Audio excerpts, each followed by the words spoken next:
for investment policies with some simplifications for administration. The CBA is not going to get into purchasing and holding municipal bonds, so on and so forth.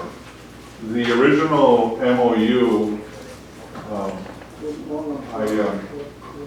given the interest rates at the time and the prospective 7-year life cycle that the original TID1 transfers were envisioned for, did not contemplate engaging in investment-related activities for CBA reserves. Both interest rates have improved significantly, as well as the fact that the amount of reserves that the CDA still has available are not being depleted as quickly as that 7-year original concept would have indicated. So there's a real opportunity for them to earn some additional funds to supplement those activities, and I don't have any objection to that at this point for moving forward. Thank you. Any other questions? Seeing none, do a motion. I move to approve the amended MOU. Second. The motion by trustee Warren, a second by trustee Carpenter. Any further discussion? Seeing none, all those in favor say aye. Aye. Any opposed? Motion carries 5-0. Thank you, Mark. The next item on our agenda is under new business, consider utility billing policy on unintended use. Right. I'm sorry. I was somewhat stretching. Finance Director Emmanuelson. Could you do all of us in the audience a favor and use your mics? Yes. We really can't hear much out here. Absolutely. Does it project? Okay. Yes, can you hear me better? Director Anderson. Yes, we brought forward this item to the Budget and Finance Committee previously. The municipal utilities has never had an unintended use policy for exceptional situations that residents or property owners may encounter.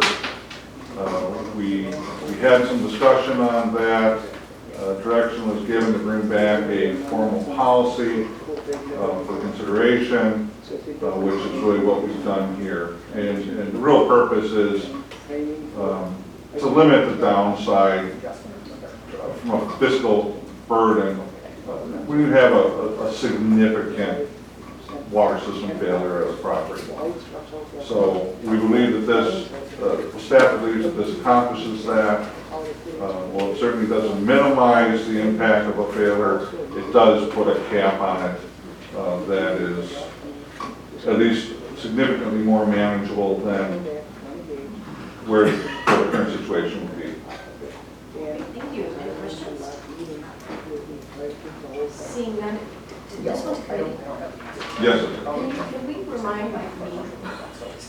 remind the chair that the committee chair can only speak to the item to give the report from the committee and how it was voted on? I think what we're doing required. I think Attorney Bear has said that we need that for our minutes of the vote in committee. I would have this question. Okay, so we used to do that.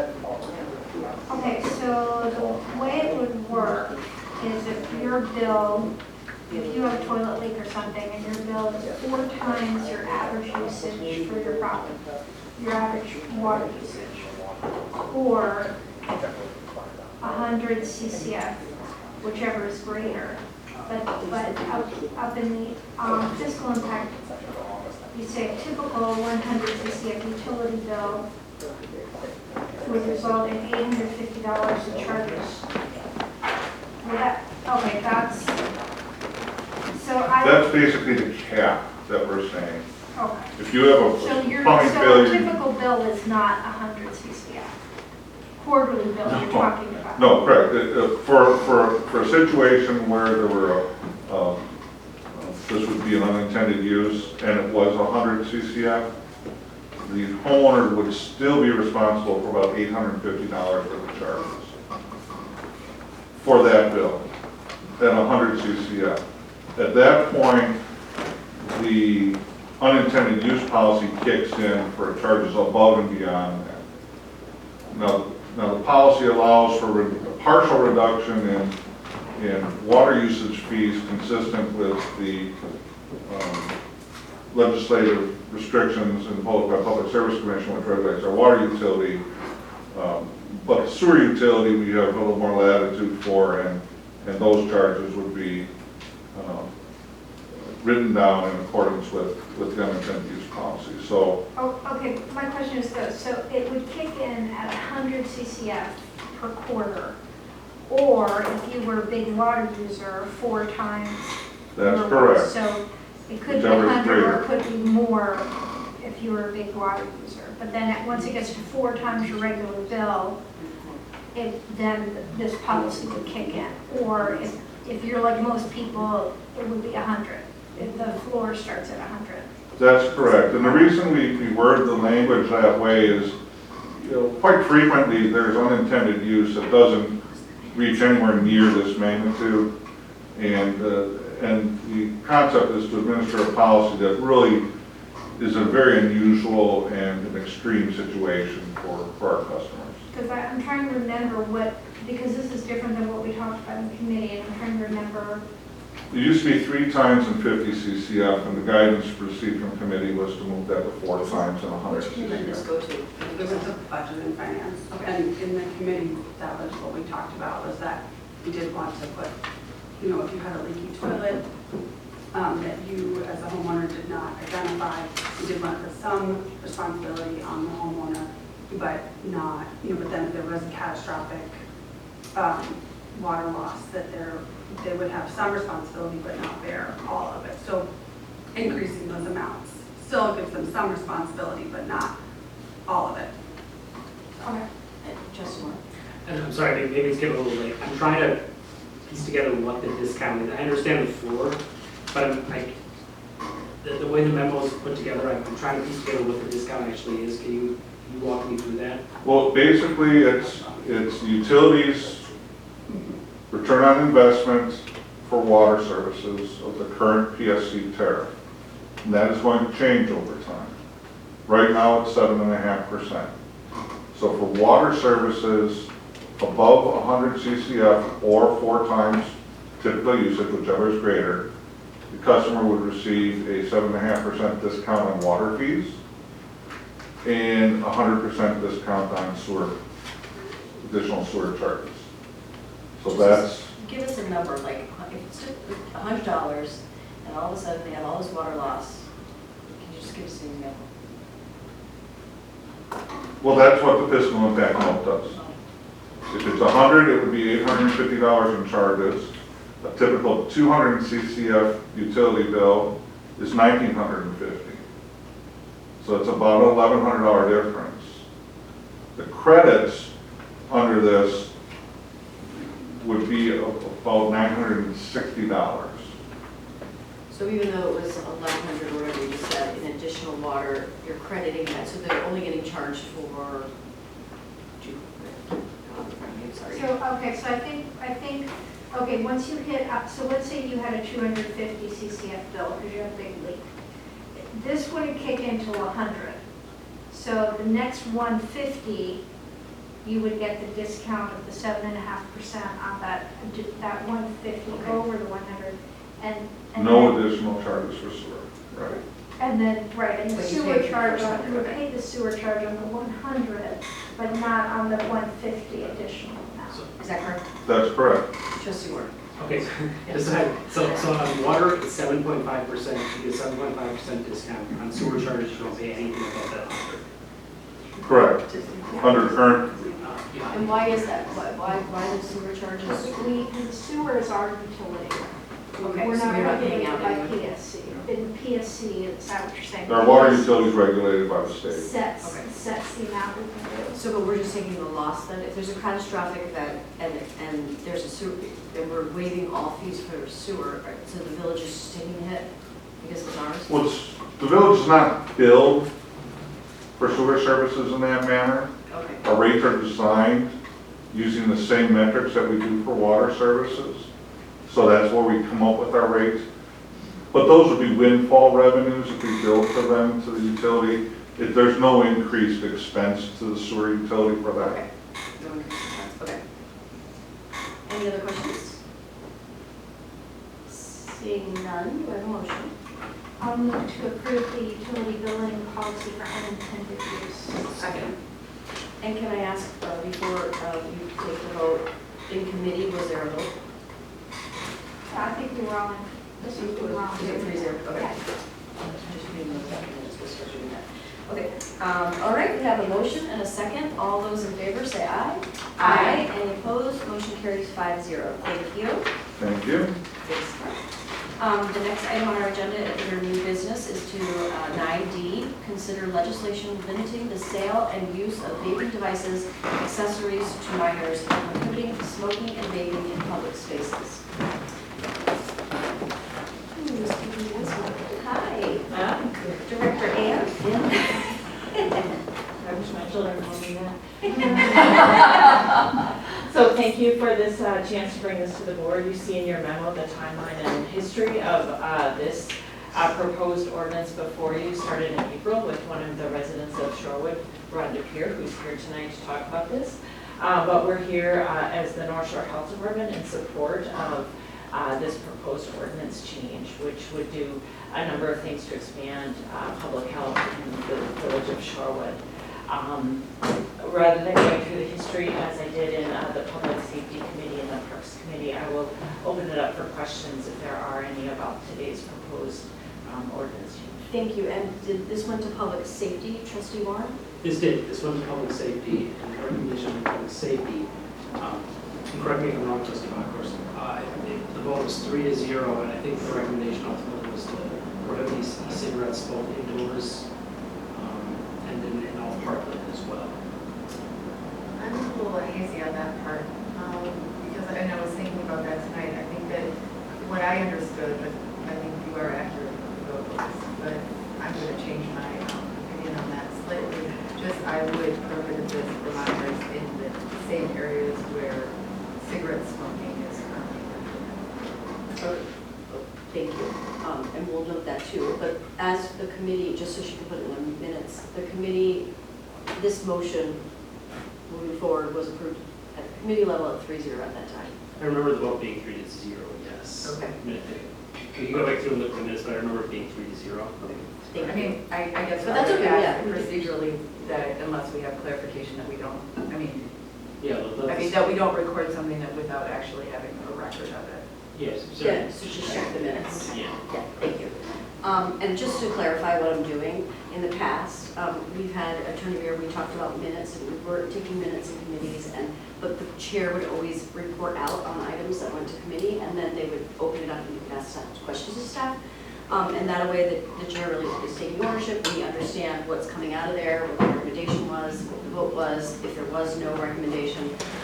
And Attorney Beer had said we should put that into our minutes at the board, and that's how you memorialize it.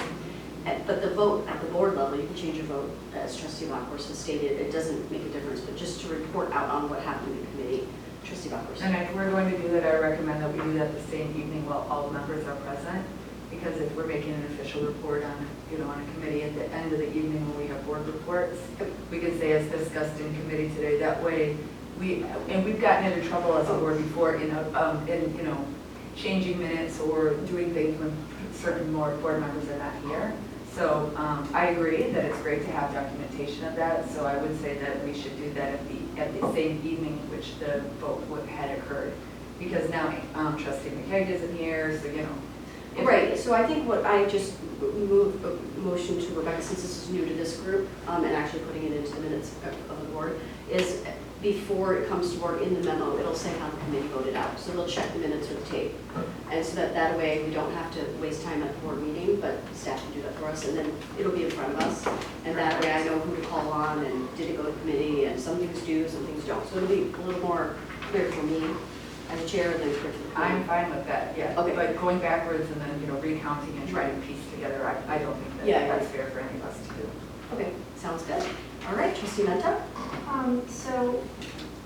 Where you referenced no person shall smoke at any of the following, any place prohibited by Wisconsin statutes 101.123, Does that include like the 30 feet from the door of a building? Where's that ordinance? That's actually a very good question. I know the Clean Indoor Air Act, which is what this references, is public buildings. And I don't, Nathan, do you know? Is that an I'm looking ordinance? it up right If it's now. expanded.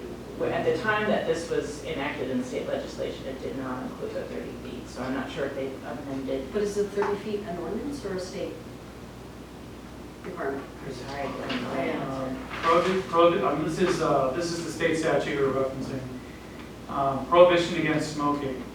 No person may smoke in any of the following enclosed places. There are 9, actually about 15 subsections here. I It looks think like closed spaces would be buildings. What about like at parks Parks are not included. No. or patios? But you're talking about the 30 feet. Public. Yeah, from the entrance of a public place, you have to be a certain number, is it 30? I don't remember what it is, but it's some feet from the entrance to a public place. All I'm saying, I'm sorry, I was asking a different question, just patios that is publicly owned, would that be covered? That's what I think he's looking at right now. Yeah, I'm seeing reference when there's a reference to a number of feet. I'm seeing a couple of occasions where it says 25.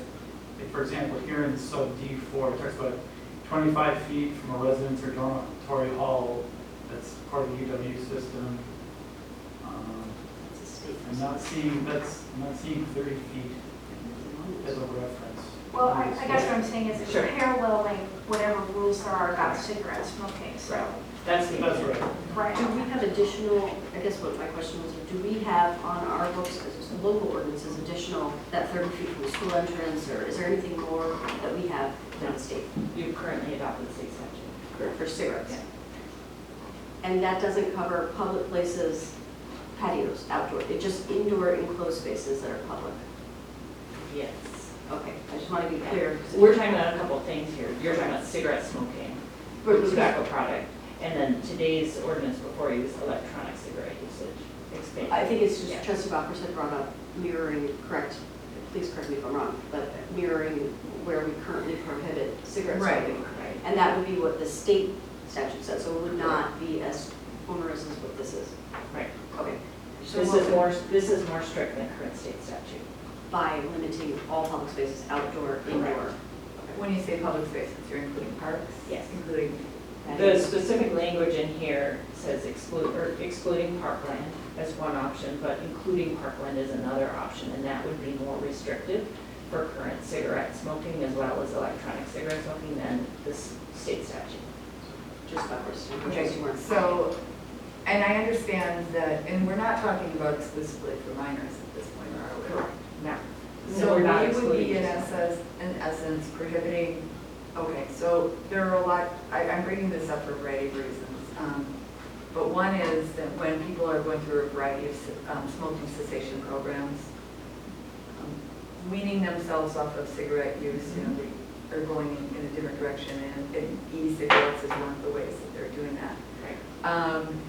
And also, I know it's not healthy, neither of those options are.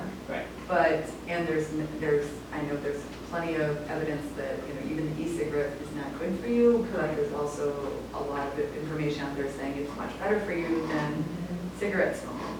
So I personally would have a hard time allowing one, well, I'm not saying I want to get rid of cigarette smoking altogether either. I believe that people have the right to choose how they're hurting themselves in certain regards. But I would caution us against restricting a less dangerous thing for everyone where we're allowing something. And that's a great, Yeah. because that's a great point. I understand the theory and I agree with it, that secondhand smoke is harmful for others, not just harming yourself. So for that reason, that's why some of these no smoking policies come into place. But we're not changing the cigarette one and we're changing the e-cigarettes. So is there a way to change them both? I mean, if the board really feels, if the direction of the board was, we feel this is just, we support this, or as Trustee Bachner said, is a little less Right. damaging than the other, why would we do both? Yeah, so I feel like we are getting a little confused about what the intent is initially when Okay. Rod DePere came, which was to expand current places where, to include electronic cigarettes and definitions for smoking so that electronic cigarettes are not allowed to be utilized in indoor public. Same as places. cigarettes, right? Same So as we're cigarettes, including in that. that parallel state statute. Okay. This is what's been going on at a municipal level across Wisconsin now for a number of years. In enclosed space. Yes. Okay.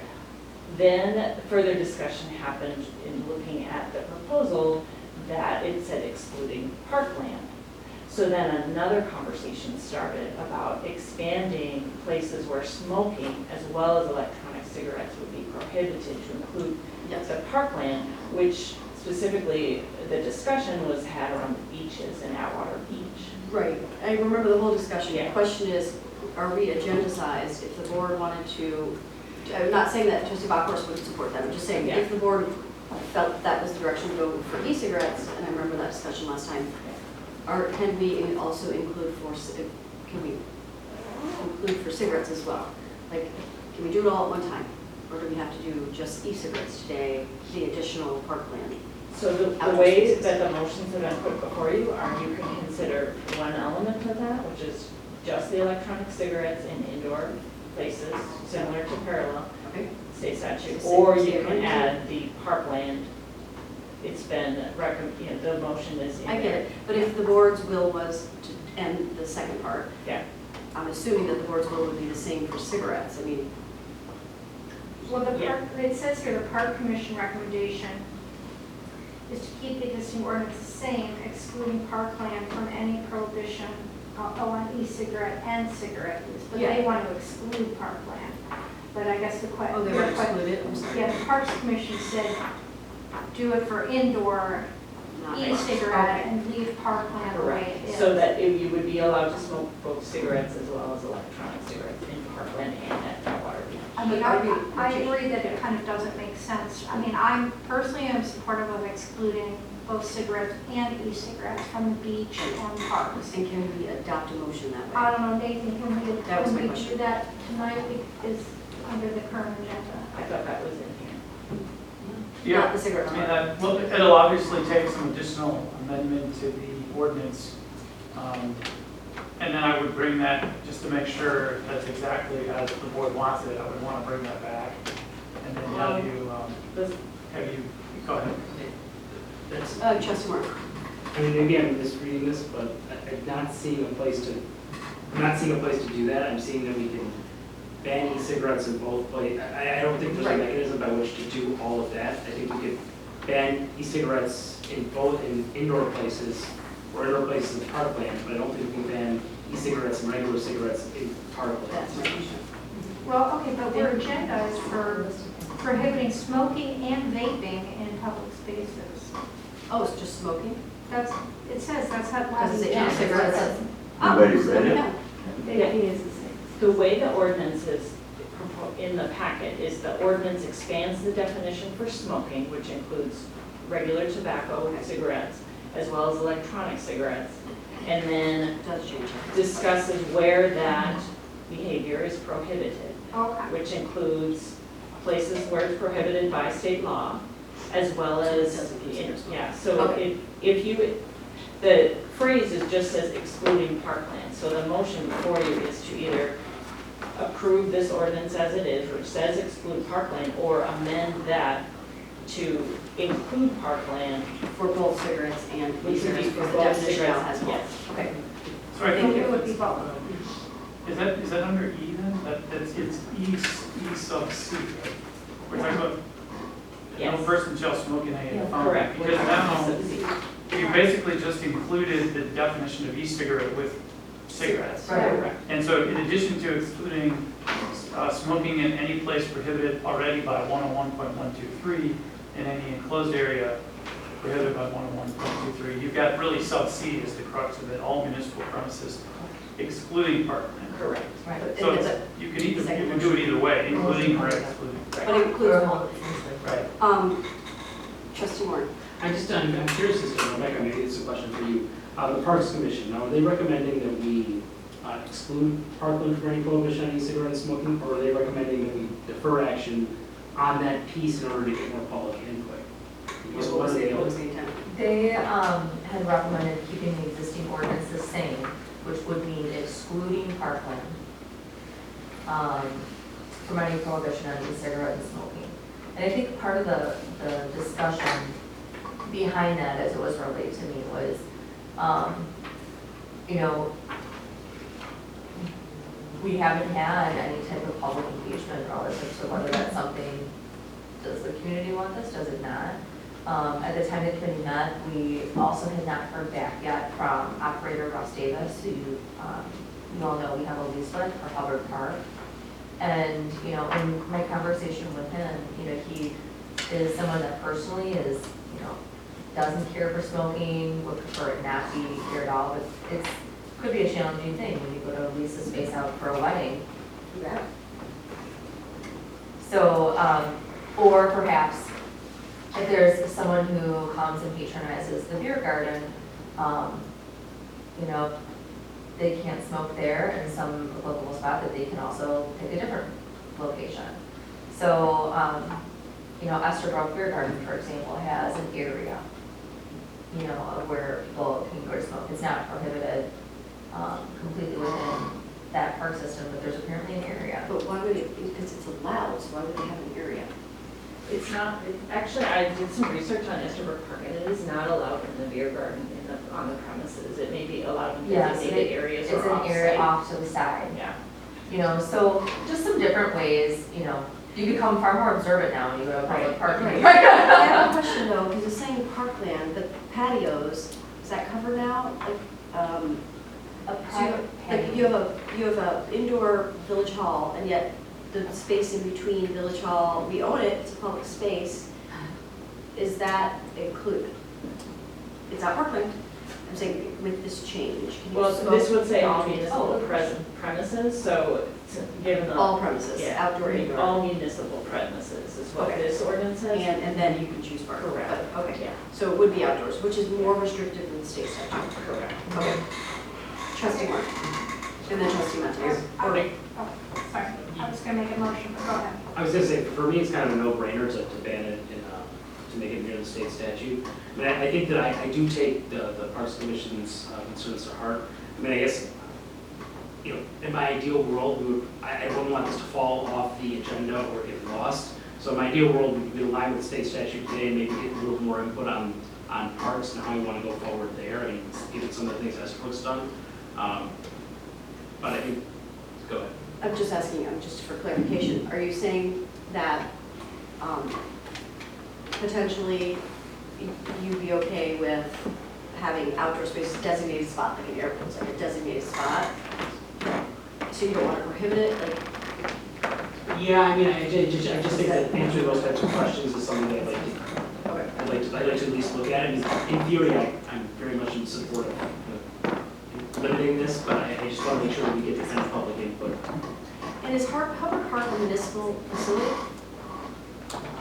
It is a municipal facility, yes. The lodge, I mean? The lodge, The yeah. lodge. Okay, so if you didn't exclude park, if you're okay with parkland as it is, right? If you can smoke at parkland, we'd still, it would, this change is indoor facilities and we own it, right?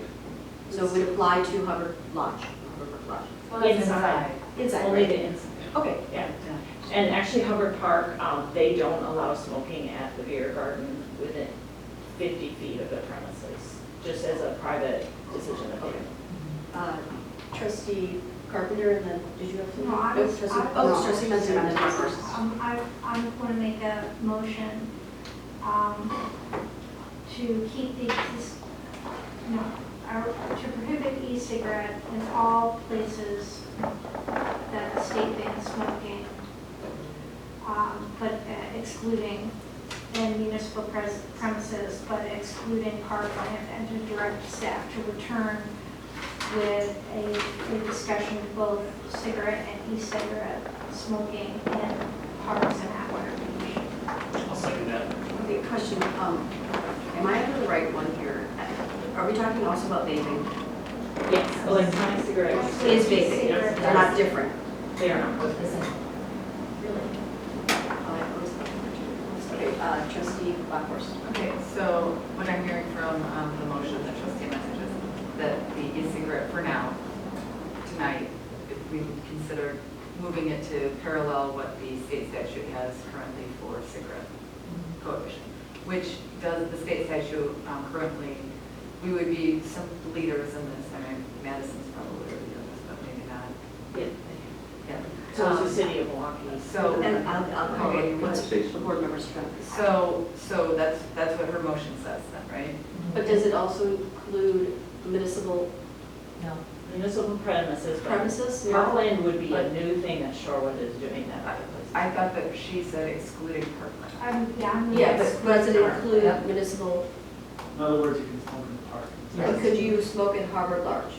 If they In that allow motion. it. Not inside. Not inside. Not You So it inside. can't says smoke municipal inside of the premises. state Okay, of Wisconsin very well, in gaming facilities and stuff. Okay, and my question to this then involves fines.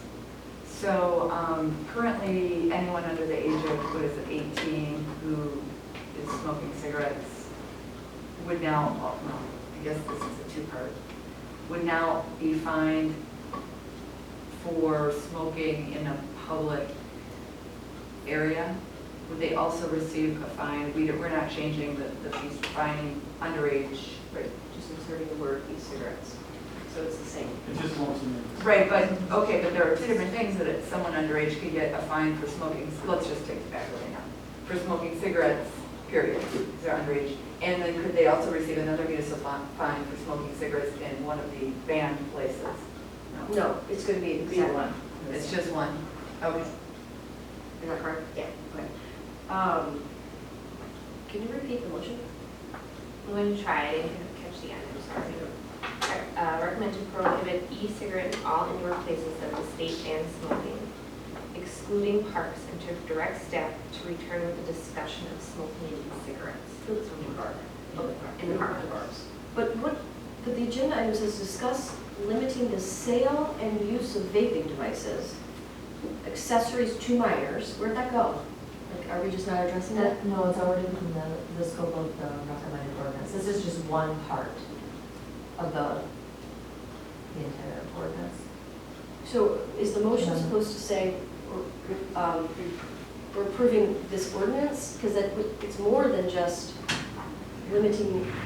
The existing ordinance as written says that it prohibits smoking in all municipal premises and pursuant to state law, excluding parkland. If Okay. I'm correct, that is your motion. To minors, where does minors part come in? The sale of it to minors. Well, cigarettes, it's just adding e-cigarettes to the definition of Okay. cigarettes. So anytime cigarettes, think cigarettes and e-cigarettes. So cigarettes are prohibited to Okay. minors, so cigarettes and e-cigarettes are Okay, it's just prohibited. a, thank you, the agenda item, the motion. But I mean, that's, That's under sub 3 where it says sale of electronic smoking devices. So are we just, should we be making a motion to adopt the ordinance as proposed? That's basically what Yes. Okay, the motion okay. was. But is it clearer to say that than to say, to just address, I don't know, if not? I don't know what's the most clear motion to make, because we're adopting, is it just one word changing, or is there more in this ordinance changing? Because if it's more, then you want to probably adopt the written. all right, I'll withdraw my motion. I move to adopt the proposed ordinance on repealing and replacing section 10, smoking prohibited in certain places of chapter 319, health and sanitation of the Shorewood Municipal Code. That's the title of the ordinance. As I written. move to adopt this ordinance as proposed. Can I have it, take a Trustee Burke. friendly amendment with direction to staff? Oh, to- with direction of staff to return with further recommendations on prohibiting cigarette and e-cigarette smoking in public, in parks and the beach. Is the beach included as a park or is it a separate Yeah. thing? There's actually a specific ordinance addressing that, but technically it's part of the park system, so. It's fine, I'll let's second second that. that. Okay, and we can keep them both, say Parks and Atwater Beach. Okay. We have a motion and a second. Any further discussion? Does anyone need the motion read? If not, I do want to call on the residents who had a comment, I'm sorry, would you like to step up and just say your name and address? This is Rodney. Yes. Okay, thank you. My name is Rodney DePew, live at 1818 East Shorewood Boulevard, Unit 308, Shorewood. I just wanted to clarify how I got involved in this. We've all been young people, went back when you were 18, if you can go back that far, and think some of the things you did when you were 18 that you might not do now or might not want your kids to do now. So my son happens to be a principal at a high school in the area, and we were talking one day, and he said, you know, e-cigarettes is a big issue in high school. And so that got me into it, involved. And so just wanted to read you a quick note here. In this memorandum dated April 30th, 2019, to Rebecca Ewald, Village Shorewood Manager, and Peter Nimmer, the Village Shorewood Police Chief, Ann Christensen, North Shore Health Department Director, states, the North Shore Health Department supports an ordinance prohibiting e-cigarette use. In 2019, the Wisconsin Department of Health Services issued a public health advisory to inform the public about increasing trends in use of e-cigarettes among youth in Wisconsin. Data from the Wisconsin Youth Tobacco Survey showed 20% of Wisconsin high school students were using electronic cigarettes or devices like Juul vaporizer. The 2017 Youth Risk Behavior Survey showed that 12% of Wisconsin high school students smoked an e-cigarette on at least one of the previous 30 days, which is the definition of current use. That's how they determine current use. Locally, data from the Shorewood School District, where we all live,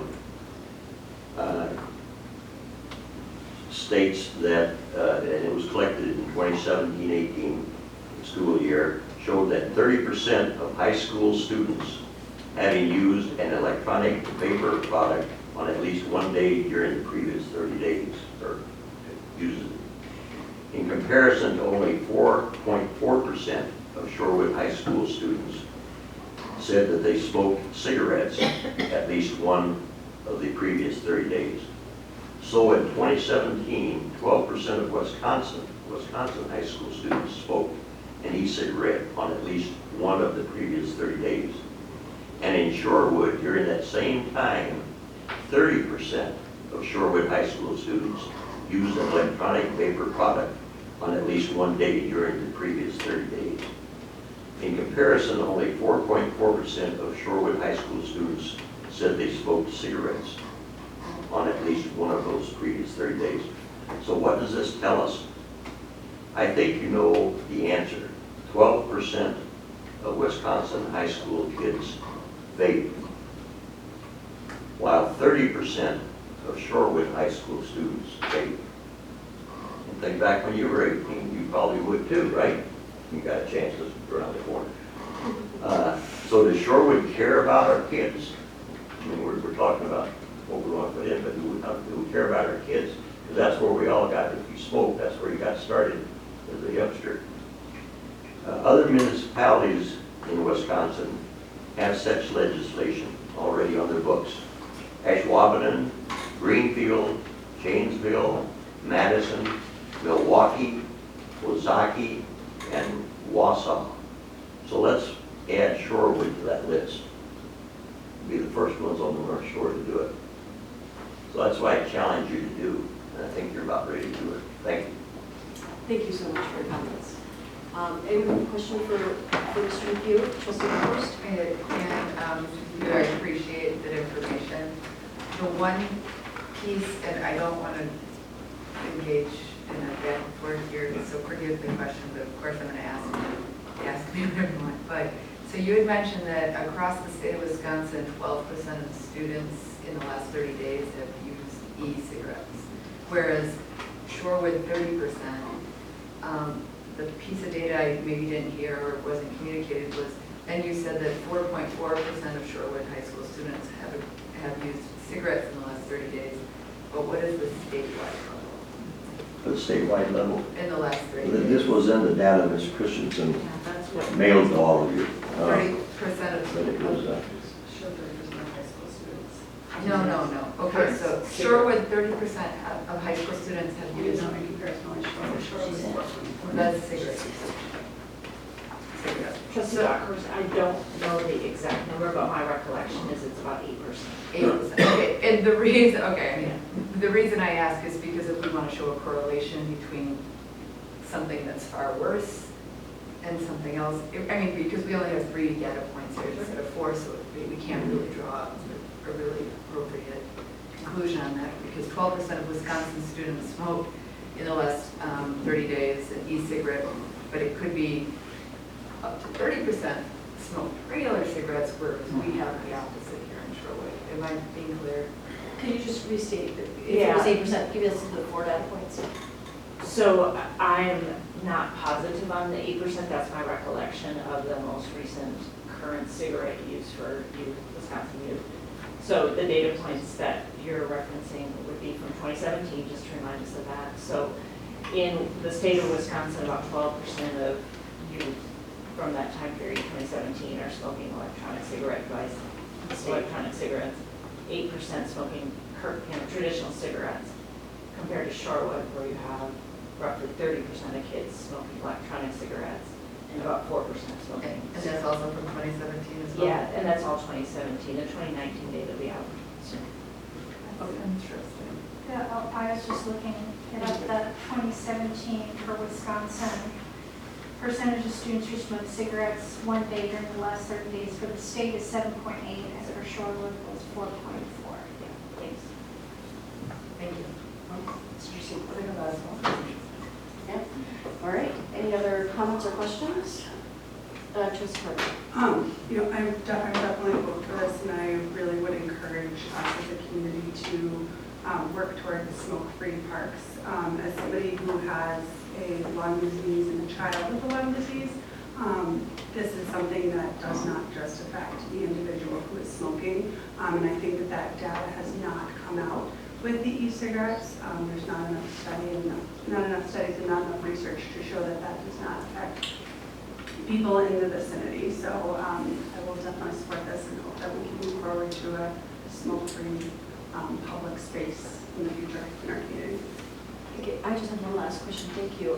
Does this apply to school grounds, or is it already, so? It's already in local code for schools. So again, this would be bars and restaurants and those.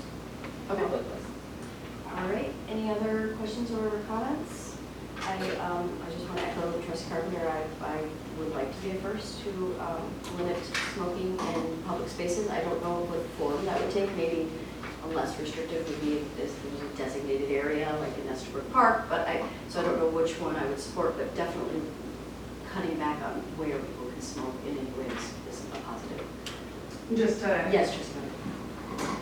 I think back to airplanes when they were the designated smoking area, and it's it's almost impossible to, I know that's an enclosed space, but it is very difficult, and people with lung diseases really can feel those effects of smoke even from a great distance. So we can move forward.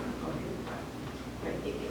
I just want to add too, especially at the beach with cigarette butts, I think people see this, I'm going to stick my butt here, and that's the area that to me is, I would really like to ban actual cigarettes at the beach. And you didn't want to put it in the motion? We have a motion and a second, right? Yeah, but, I mean, you could amend it, that's all I'm saying. Trustee Warren? Oh, no, I didn't have anything. Okay, all right. Could you just read back the motion in a second? Sure. It is to